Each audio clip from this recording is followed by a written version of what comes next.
फसल की ग्रोथ के लिए नाइट्रोजन बहुत जरूरी होता है। कार्बन, हाइड्रोजन और ऑक्सीजन के बाद नाइट्रोजन एक प्रमुख पोषक तत्व है। यह प्रकाश, संश्लेषण और पौधे की वृद्धि के लिए बहुत जरूरी है। स्वस्थ पौधों में 3 से 4% नाइट्रोजन होता है।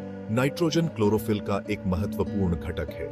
यह अमीनो एसिड का भी एक प्रमुख घटक है जो प्रोटीन्स बनाते हैं और जैसा कि आप जानते हैं, प्रोटीन फसलों के विकास के लिए आवश्यक है। साथ ही नाइट्रोजन डीएनए का एक घटक है जो फसल के विकास और वृद्धि के लिए आवश्यक है।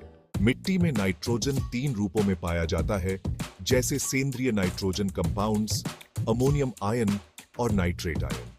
जमीन में उपलब्ध नाइट्रोजन के लगभग 90% सेंद्रीय नाइट्रोजन होता है।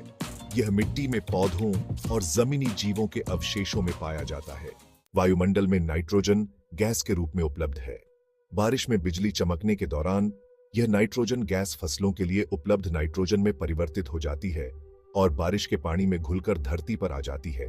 दलहनी फसलों में नाइट्रोजन राइजोबियम बैक्टीरिया द्वारा स्थिर किया जाता है, जबकि अनाज फसलों में नाइट्रोजन एजोटोबैक्टर द्वारा स्थिर किया जाता है। इजोला जैसे कुछ शैवाल भी मिट्टी में वायुमंडलीय नाइट्रोजन को स्थिर करते हैं।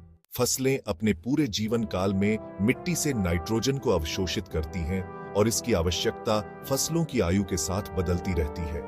जब मिट्टी में नाइट्रोजन पर्याप्त मात्रा में उपलब्ध होता है तो फसल स्वस्थ हरे पत्ते का उत्पादन करती है। नाइट्रोजन की कमी से क्लोरोफिल का उत्पादन कम होता है, जिसके परिणाम स्वरूप फसल की वृद्धि धीमी हो जाती है और पत्तियां पीली पड़ जाती हैं।